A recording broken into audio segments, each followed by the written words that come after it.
ദൈവത്തിൻ്റെ അതിപരിശുദ്ധ നാമം വാഴ്ത്തപ്പെടുമാറാകട്ടെ. ഇന്നത്തെ ചിന്തയ്ക്കായി ലഭിച്ചിരിക്കുന്ന വേദഭാഗം 34 സങ്കീർത്തനം 11 വാക്യം. മക്കളെ, വന്നെനിക്ക് ചെവി തരുവീൻ, യഹോവയോടുള്ള ഭക്തിയെ ഞാൻ ഉപദേശിച്ചു തരാം. സ്വിറ്റ്സർലൻഡിലെ ഒരു ഗ്രാമത്തിൽ പെസ്റ്റലോസി എന്ന പേരിൽ ഒരു അധ്യാപകൻ ജീവിച്ചിരുന്നു.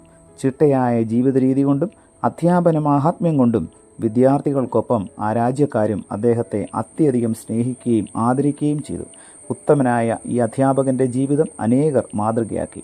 ദീർഘവർഷത്തെ സ്തുത്യർഹമായ സേവനത്തിന് ശേഷം അധ്യാപക ജീവിതത്തിൽ നിന്നും വിരമിച്ചു. വിശ്രമ ജീവിതത്തിലും അനേകം കുഞ്ഞുങ്ങൾക്ക് ആവശ്യമായ ഉപദേശങ്ങളും സഹായങ്ങളും നൽകുന്നതിന് അദ്ദേഹം ഒരു മടിയും കാണിച്ചില്ല. പെസ്റ്റലോസിയുടെ മരണശേഷം ഗ്രാമവാസികൾ തങ്ങളുടെ പ്രിയങ്കരനായ അധ്യാപകൻ്റെ പ്രതിമ നിർമ്മിച്ച് ഗ്രാമത്തിൻ്റെ ഹൃദയഭാഗത്ത് സ്ഥാപിച്ചു. പ്രതിമ അനാച്ഛാദനം ചെയ്ത ദിവസം ഗ്രാമീണർ ഈ പ്രതിമ ദർശിച്ച് തങ്ങളുടെ ഗുരുവിൻ്റെ യഥാർത്ഥ രൂപവുമായുള്ള സാദൃശ്യത്തിൽ സന്തോഷിച്ചു. മുട്ടുകുത്തി നിൽക്കുന്ന ഗുരുവിനരികെ മുട്ടുകുത്തി നിൽക്കുന്ന ഒരു കുട്ടിയുടെ പ്രതിമയും ഉണ്ടായിരുന്നു.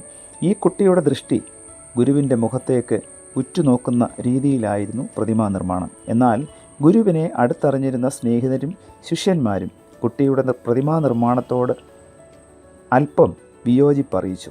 തങ്ങളുടെ ഗുരു ഒരിക്കലും ശിഷ്യരുടെ ശ്രദ്ധ തങ്ങളിലേക്കല്ല തിരിച്ചിരുന്നത്, പിന്നെയോ പാണ്ഡിത്യത്തിൻ്റെ ഔന്നത്യത്തിലേക്കും അത്യുന്നതനായ ദൈവത്തിങ്കിലേക്കുമായിരുന്നു എന്നുള്ളത്. ഈ ചിന്ത ഗ്രാമമധ്യത്തിൽ പ്രതിഷ്ഠിച്ചിരുന്ന പ്രതിമയിൽ ദർശിക്കുവാൻ സാധിച്ചില്ല. ശിഷ്യന്മാർ ചൂണ്ടിക്കാട്ടിയ പോരായ്മ പരിഹരിക്കുവാൻ പ്രതിമാ നിർമ്മാതാക്കൾ തയ്യാറായി.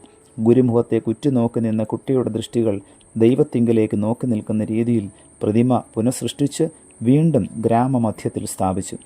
ഈ നിർമ്മാണ രീതി കൂടുതൽ ജനശ്രദ്ധ പിടിച്ചുപറ്റി. പ്രിയമുള്ളവരെ, എല്ലാ വർഷവും സെപ്റ്റംബർ മാസം 5 തീയതി നാം അധ്യാപക ദിനമായി ആചരിക്കുന്നു. ഗുരുശിഷ്യ ബന്ധത്തിൽ അനേകം വിള്ളലുകൾ ഇന്ന് നാം കാണുന്നുണ്ട്. ഗുരുക്കന്മാരെ ആദരിക്കാത്ത വിദ്യാർത്ഥികളും വിദ്യാർത്ഥികൾക്ക് മുമ്പിൽ മാതൃകാരഹിതരായി ജീവിക്കുന്നതായ അധ്യാപകരുമെല്ലാം നമ്മുടെ സമൂഹത്തിൽ ധാരാളമുണ്ട്. ഗുരുക്കന്മാരെ ഈശ്വരതുല്യം സ്നേഹിച്ച രാഷ്ട്രപിതാവിൻ്റെ ജന്മദിനമാണ് എല്ലാ വർഷവും അധ്യാപക ദിനമായി നാം ആചരിക്കുന്നത്. ഗുരുശിഷ്യ ബന്ധത്തിൻ്റെ പവിത്രത കാത്തു സൂക്ഷിക്കുന്ന ഒരു തലമുറ വളർന്നു വരുവാൻ നമുക്ക് ആത്മാർത്ഥമായി പ്രാർത്ഥിക്കാം. പ്രിയ കർത്താവേ, ഞങ്ങൾക്ക് ലഭിച്ച നല്ല വചനത്തിനായി നന്ദിയോടെ സ്തോത്രം.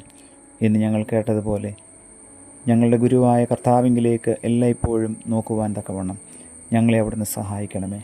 ഞങ്ങളുടെ ജീവിതവും ഞങ്ങളുടെ പ്രവർത്തനവും മറ്റുള്ളവർക്ക് ദൈവിക മൂല്യങ്ങൾ പകർന്നു നൽകുന്നതായി തീരുവാൻ തക്കവണ്ണം അവിടുന്ന് സഹായിക്കണമേ. പുത്രൻ്റെ നാമത്തിൽ പ്രാർത്ഥന കേൾക്കണം പിതാവേ. ആമേൻ.